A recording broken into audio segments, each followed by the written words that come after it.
Pemirsa, pembangunan dinding penahan tanah atau talut menuai kritik keras dari warga desa Sabalio, Kecamatan Bungamayang, Kabupaten Oku Timur.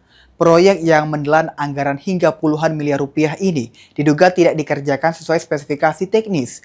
Warga pun menyayangkan kualitas pembangunan yang dinilai asal-asalan. Mulai mengukur. Kekecewaan warga terhadap kualitas pembangunan talut bernilai puluhan miliar rupiah tersebut dinilai tidak sesuai dengan standar. Hal tersebut memunculkan kekhawatiran akan ketahanan bangunan serta potensi pemborosan anggaran negara.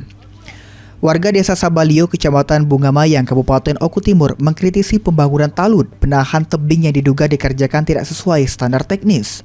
Proyek talut sepanjang kurang lebih 300 meter tersebut disebut menelan anggaran mencapai 15 miliar rupiah yang bersumber dari APBN melalui BNPB.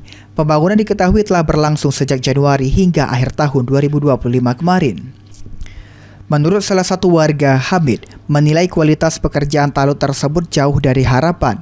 Selain itu, proses pemasangan batu diduga tidak menggunakan campuran semen secara merata. Kalau masalah kekuatan nol, aku anggap nol kekuatan. Sebab di antara sela-sela batu ini 1, 2, 3, 4 ini baru ada semen.